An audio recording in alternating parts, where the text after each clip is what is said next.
किसान वाणी कार्यक्रम के प्रायोजक हैं कृषि एवं किसान कल्याण मंत्रालय, भारत सरकार। हर जोखिम से निकल कर फसल आए, सुरक्षित हो जाए, फसल बीमा से हर किसान अब आत्मनिर्भर हो जाए। संकट के समय प्रधानमंत्री फसल बीमा योजना किसानों के लिए वरदान है। अब सूखा पड़े या बाढ़ आ जाए कोई डर नहीं, अब ओले पड़े या कीट पतंगे फसल खा जाए कोई फिक्र नहीं, क्योंकि हमने लिया है प्रधानमंत्री फसल बीमा।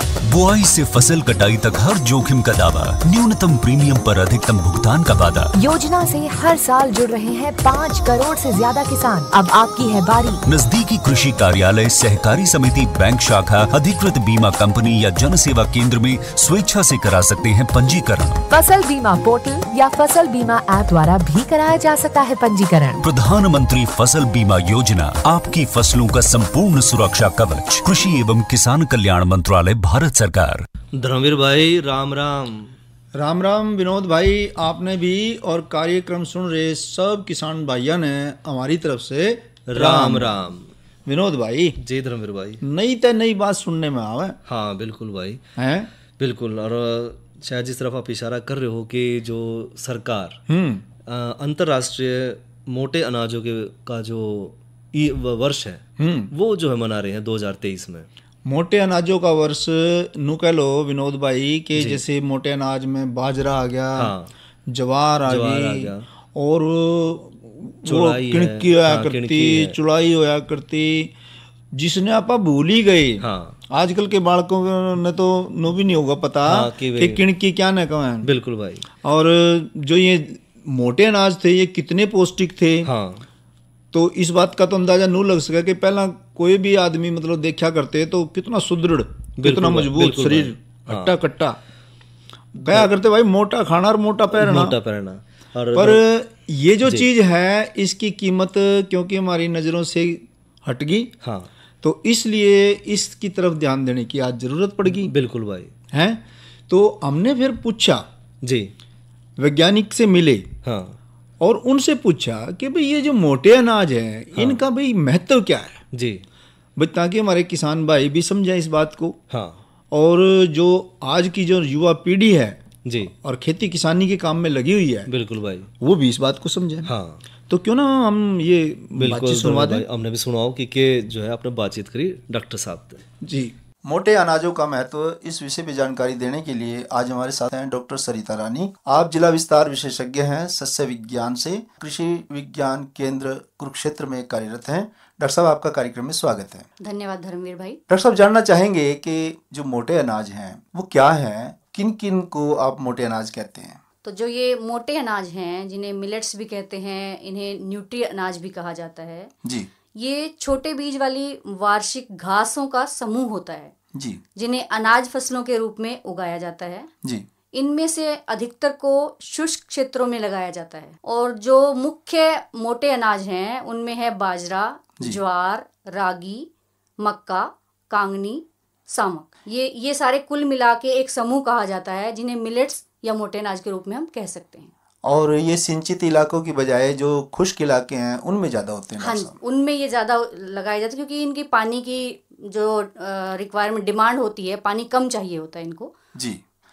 तो डॉक्टर साहब जानना चाहेंगे कि ये जो मोटे अनाज हैं, अगर हम ये देखें कि ये कितने क्षेत्र में उगाए जा रहे हैं, तो इसके बारे में जानकारी दो किसान भाइयों को। मैं ये बताना चाहूंगी कि हरित क्रांति से पहले जी हमारे देश में मोटे अनाज बहुत ज्यादा मात्रा में उगाए जाते थे। अगर हम इनके योगदान की बात करें तो कुल खेती वाले जो अनाज हैं उनमें से 40% योगदान मोटे अनाजों का था, जो गेहूं और चावल से भी अधिक था। लेकिन हरित क्रांति की शुरुआत के साथ गेहूं और धान की खेती पर ज्यादा ध्यान देने के कारण मोटे अनाजों के उत्पादन कम हो गया। इसके बाद चावल का उत्पादन दुगना और गेहूं का उत्पादन 3 गुना हो गया। लेकिन मोटे अनाजों का जो क्षेत्रफल है उसमें 56% की कमी आ गई है। हालांकि अब अधिक उपज देने वाली किस्में और संकर जाति के जो बीज हैं उनको अपनाने के कारण उत्पादकता में 228% की वृद्धि जरूर हुई है जी। लेकिन इनका जो पूरा अगर हम क्षेत्र के हिसाब से देखते हैं तो क्षेत्र बहुत कम हो गया है। जो कम हुआ है, हाँ, उत्पादकता बढ़ गई है। उत्पादकता सिर्फ अगर हम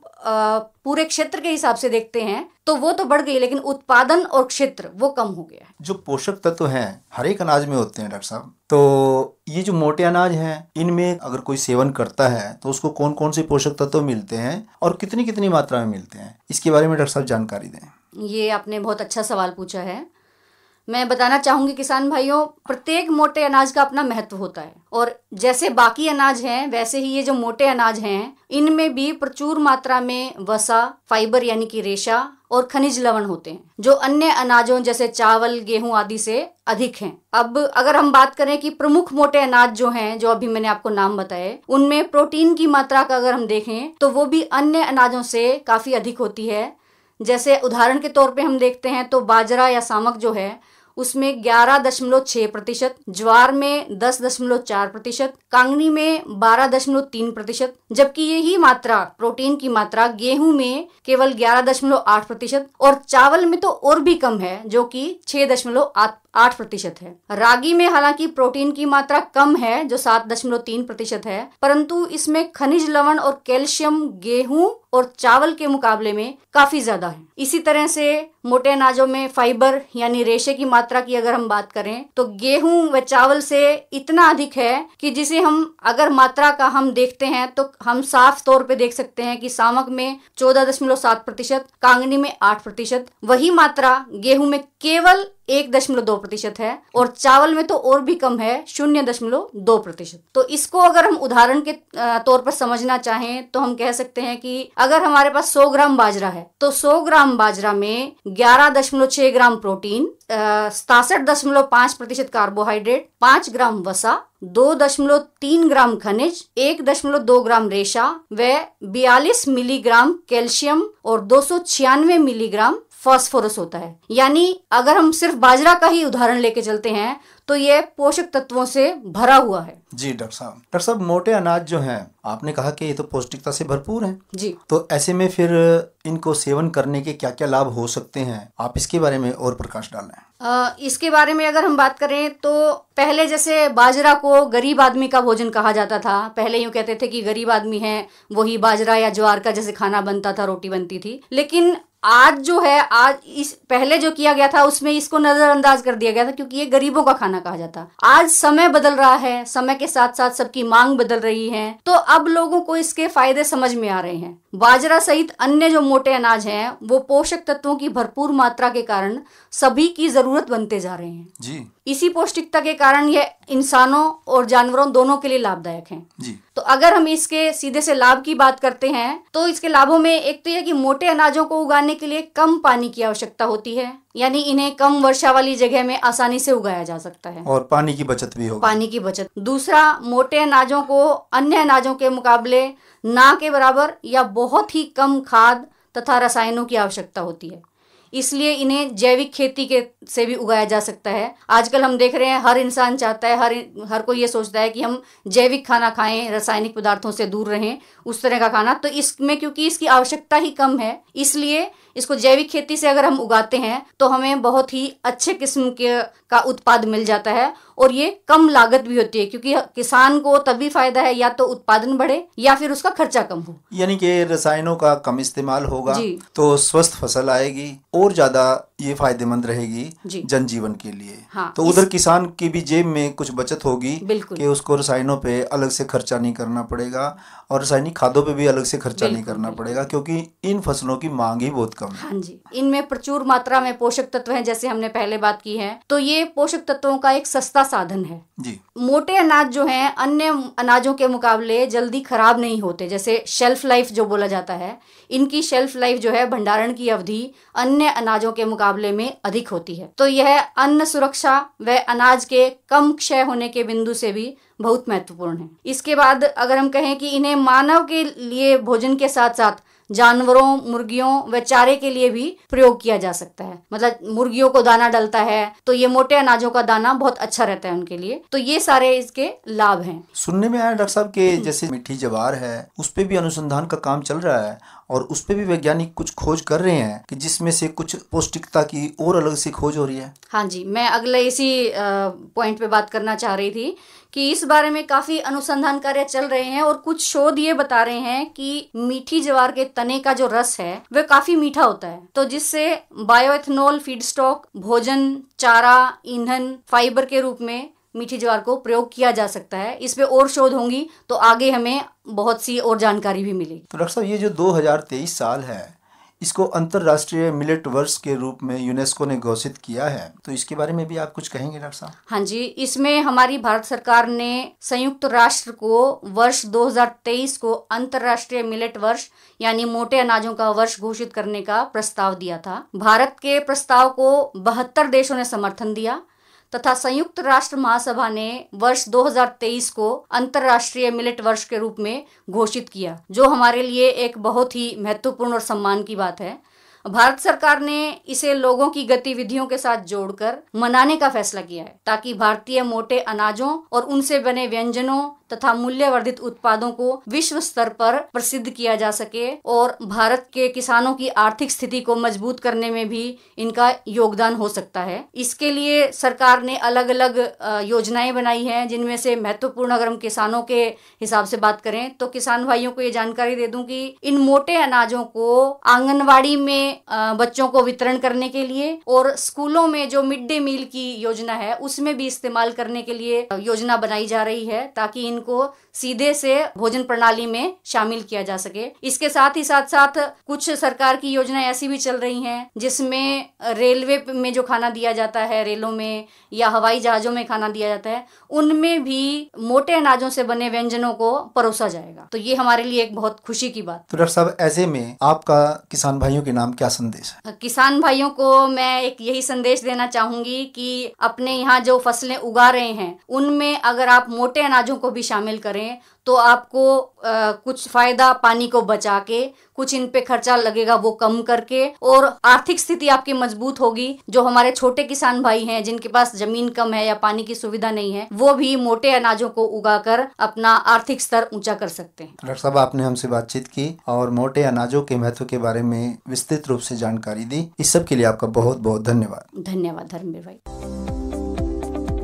कृषि के क्षेत्र में हरियाणा की अपनी खास पहचान है। गेहूं और धान की खेती के लिए ये राज्य प्रसिद्ध है, परंतु अब यहाँ के मेहनती किसान परंपरागत खेती की जगह नई फसलों को भी अपना रहे हैं।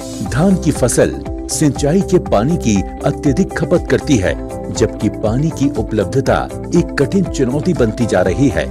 इसलिए आवश्यक है कि धान के क्षेत्र को क्रमशः कम करते हुए पानी की कम खपत करने वाली फसलों को जगह दी जाए।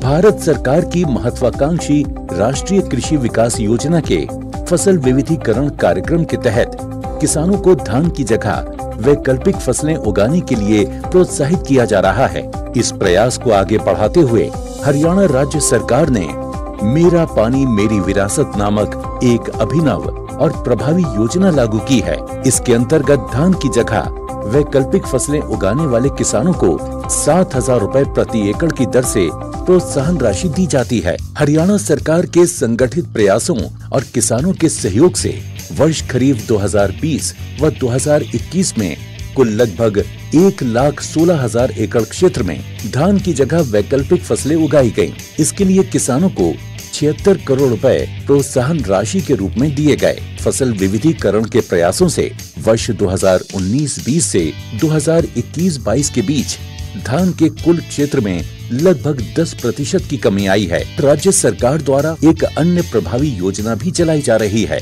जिसके तहत धान की सीधी बुआई की जाती है। खरीफ 2021 के दौरान लगभग 17,000 एकड़ में धान की सीधी बुआई के लिए 8,627 किसानों को लगभग 9 करोड़ की प्रोत्साहन राशि राष्ट्रीय कृषि विकास योजना के अंतर्गत दी गई। इस वर्ष 1 लाख एकड़ का लक्ष्य रखा गया है। खरीफ 2021 के दौरान एक अन्य विविधीकरण स्कीम के तहत लगभग 34,000 एकड़ क्षेत्र में 22,000 किसानों ने दलहन तिलहन की खेती की और उन्हें 4,000 रुपए प्रति एकड़ की दर से लगभग 14 करोड़ रुपए की प्रोत्साहन राशि दी गई। गत वर्ष की तुलना में 2021-22 के दौरान दालों के क्षेत्र में करीब 40% तथा तिलहन में 11% की बढ़ोतरी हुई। भारत सरकार के सहयोग से राज्य सरकार के प्रयासों और योजनाओं ने फसल विविधीकरण की सफलता की अनेक कहानियां लिखी हैं। ऐसी ही एक कहानी है कैथल जिले की उप तहसील सीवन की।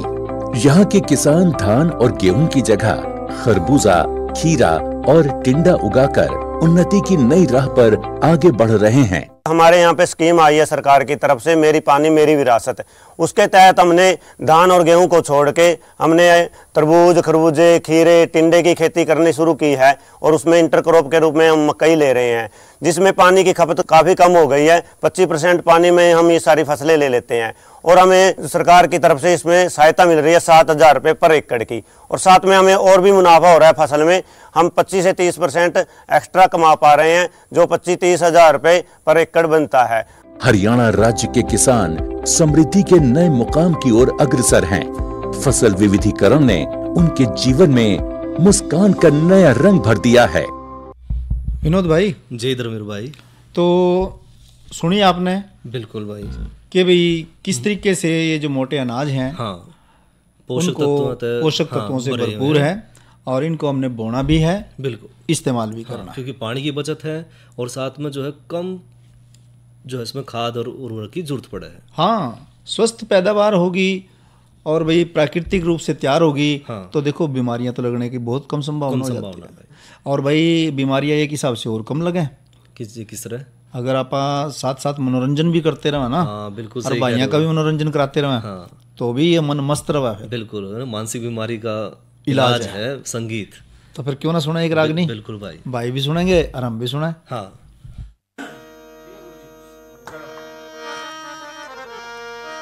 और ब्याली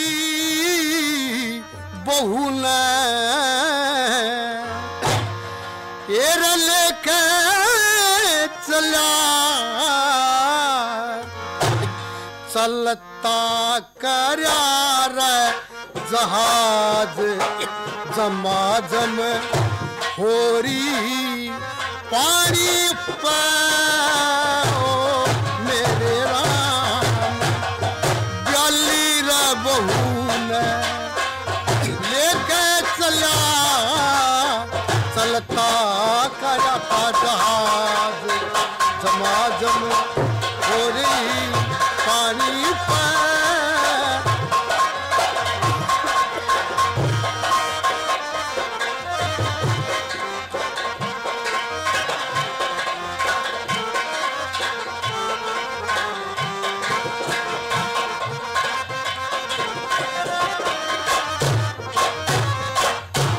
बहू की सुरती लगी बरमै दोनों की लगन लाग रही थी हर में। एरा दोनों की लगन लाग रही थी हर में, जैसे समुद्र में चंदा खिला सब पूरे। एरा मानती लाज रूप का था जोरे सेठानी पर ओ मेरे राम। एरा ब्याली बहू ने एरा लेके चला चलता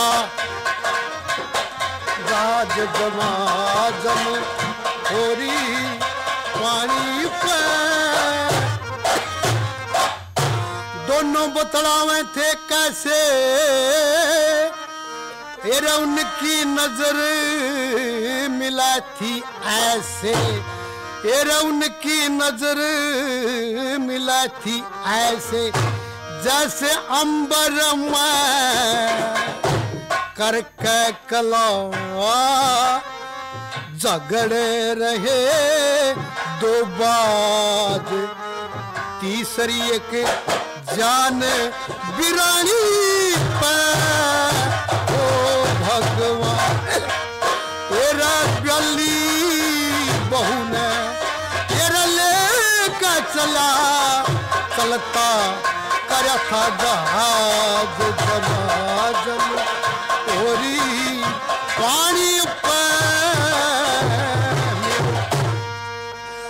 हूर का गोरा गोरा गात झोंके लगे थे पवन के साथ, एरा झोंके लगे पवन के साथ।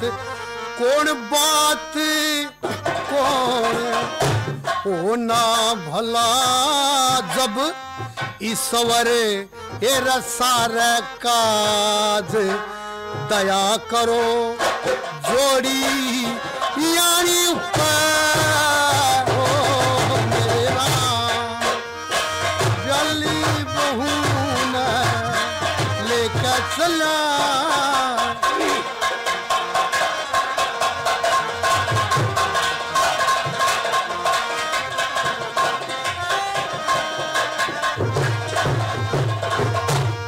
क्या लक्ष्मी चंद छोड़ सब फंड मिलेगा, कर्म कर्या का फल दंड मिलेगा, सब कर्म कर्या का फल दंड। संकिंतर मिनट घंटी ढड़ा धनकारी कारीगर गढ़ साज खर्च दी अकल कमानी पे। ओ मेरे राम एरा बली बहू लेके चला करता चला था जहाज जमाजम होरी पानी पर। ब्याली बहू ने लेके चला जब चलता करया था जहाज जमाजम ओरी पानी पे। हाँ। ये सेठ ताराचंद के हिस्से से भाइयों ने रागनी सुनी और गायक कलाकार थे राज सिंह। नो बताओ विनोद भाई, भाई मौसम तो अल्टी पल्टी चले रहा। हाँ बिल्कुल। तो मौसम का क्या हाल है द्रविड़ भाई? मौसम की आज की बात करें तो आज का अधिकतम तापमान रहा 36 डिग्री सेंटीग्रेड और न्यूनतम तापमान रहा 28 डिग्री सेंटीग्रेड। और आने वाले कल का अधिकतम तापमान रहने की संभावना है 36 डिग्री सेंटीग्रेड और न्यूनतम तापमान रहने की संभावना 27 डिग्री सेंटीग्रेड। विनोद भाई जी, आज तो सारा दिन बादल से छाए रहे। बिल्कुल। बीच बीच में सूरज देवता भी चक्कर मार दे रहे। हाँ। कल का क्या हाल रहा? कल भाई जो है बूंदाबांदी की संभावना है। हाँ, बूंदाबांदी की पूरी संभावना है कल। और साथ में जिक्र कर लें कि कल का कार्यक्रम, कल के कार्यक्रम किसान वाणी में क्या लेके आओगे? कल धर्मवीर भाई मंगलवार है दिन, और दिन मंगलवार का कार्यक्रम हो फोन इन। और फोन इन का कल का जो विषय रहेगा वो है धान की रोपाई में सावधानियां व अन्य देखभाल। धान की रोपाई में सावधानियां और अन्य देखभाल। ये तो बड़े मौके की आप बातचीत लेकर आ रहे हो फिर। बिल्कुल भाई। और विषय है, जो विशेषज्ञ हैं वो है डॉक्टर अश्विनी कुमार। तो कल तो फिर सीधा फोन करेंगे भाई। हाँ, स्टूडियो में। और कोई धान से संबंधित, रोपाई से संबंधित कोई बात होगी, कोई समस्या है या तो उसका तुरंत समाधान पाएंगे, करेंगे। ये तो बहुत अच्छी बात है विनोद भाई। और चलते चलते धर्मवीर भाई एक चर्चा और कर लें। पीएम किसान मान धन योजना, प्रधानमंत्री किसान मान धन योजना। भाई देखो, सम्मान क्या तो जो क्या करना, 1 रुपया बिना सम्मान तो सम्मान। हाँ बिल्कुल भाई, सही कह रहे हो। हाँ, आगे नहीं तो किसानों के सम्मान में मान लिया सम्मान की निधि है। अब वो निधि कितनी है उस बात की तो कोई वो नहीं बात। हाँ, उसका तो कोई मोल नहीं है, लेकिन सम्मान तो सम्मान है। बिल्कुल भाई। तो इसके बारे में आप थोड़ा खुल के बताओ फिर विनोद भाई, जब आपने बात ठाए दी तो। हाँ धर्मवीर भाई, जो प्रधानमंत्री किसान मानधन योजना है, यह योजना है कि जो किसान भाई खासकर जी जो 60 साल की उम्र होने के बाद जो है उन्हें एक मुश्त राशि 3000 रुपये प्रति महीना जो है वो सरकार की तरफ से पेंशन दी जाएगी। अच्छा। हाँ, ये तो फिर पेंशन है एक हिसाब से। एक तरह से पेंशन है जी। और अगर जो पीएम किसान सम्मान निधि योजना के तहत किसी भी किसान भाई का अगर खाता है तो बिना किसी कागजी कार्रवाई के वो सीधे किसानों के लिए जो है पेंशन स्कीम प्रधानमंत्री किसान मानधन में जो है वो रजिस्टर हो जाएगा। मतलब कहने का ये, आप ये कहना चाह रहे कि प्रधानमंत्री किसान सम्मान निधि योजना ऐसी है हाँ कि इसके तहत अगर किसान का खाता बन रहा है, बिल्कुल भाई, तो और कोई कागज बनवाने की जरूरत ही नहीं। हाँ, कोई कागज बनवाने की जहाँ किसान भाई 60 साल का होया, हाँ, तो 60 साल के होते ही अपने आप, बिल्कुल भाई, यह जो पेंशन की स्कीम है, ये किसान भाई के खाते में पेंशन आए महीने 3,000 रुपए आने शुरू हो जाएंगे। बिल्कुल भाई, यानी कि कमाल की बात है। एक साल के जो है 36,000 रुपए किसान भाई ने जो सालाना पेंशन मिलेगी जी। और धर्मवीर भाई, जो केंद्र सरकार है उसने किसानों की सहायता खातर कई तरह की योजना चला रखी हैं। इसके तहत हर साल जो है आर्थिक मदद देने वाले किसानों खातर जो है पेंशन योजना भी जो है सरकार ये लेकर आई है। और पीएम किसान मान सम्मान जो निधि है उसके तहत तो हमें पता है कि जो हर साल जो सरकार 6,000 रुपये जो सीधे जो है किसान भाइयों के खाते में डाल रहे हैं जी। उसके साथ साथ जबकि जो किसान मानधन योजना है उसके जरिए जो है वो 60 साल के बाद पेंशन दे रहे हैं। मतलब ये 2 योजना होगी भाई। हाँ। एक तो किसान मानधन योजना, बिल्कुल, और एक पीएम किसान सम्मान निधि। तो इन दोनों ही ये जो योजनाएं हैं वो किसान भाइयों के हित को ध्यान में रखते हुए बिल्कुल भाई कि भाई किस तरीके से उनको मतलब भी मदद मिले, हाँ, सहायता मिले, तो ये स्कीमें आ रही हैं। हाँ। और धर्मवीर भाई, इसमें जो पीएम किसान मानधन योजना है उसमें जो छोटे किसान हैं उनको जो है पेंशन देने की सरकार की योजना है। और इस योजना में 60 साल के बाद हर महीने 3,000 रुपये, यानी कि कह लो कि भाई मतलब 36,000 रुपये सालाना हो गया। तो फिर भाई, हाँ जी, मतलब आपका कहना ये है कि इस योजना में जब 60 साल का हो जाएगा किसान भाई, तो फिर हर महीने 3,000 रुपये, 36,000 रुपये साल के हो जाएंगे जी। और 18 से 40 साल तक की उम्र का कोई भी किसान जी इसका रजिस्ट्रेशन करवा सके। बिल्कुल भाई, मतलब रजिस्ट्रेशन करवाने के लिए कोई ये नहीं कि जब 60 साल का होगा जब रजिस्ट्रेशन कराना है। 18 से 40 साल की उम्र 18 साल से लेके मतलब एक नाबालिग तो होना नहीं चाहिए। बालिग होते ही सार वो इस स्कीम में अपना रजिस्ट्रेशन करा सके किसान भाई। और 18 साल तक लेके और 40 साल की उम्र तक कभी भी करा सके। बिल्कुल भाई। और उनको इस योजना में मासिक अंशदान भी करना होता है। हाँ।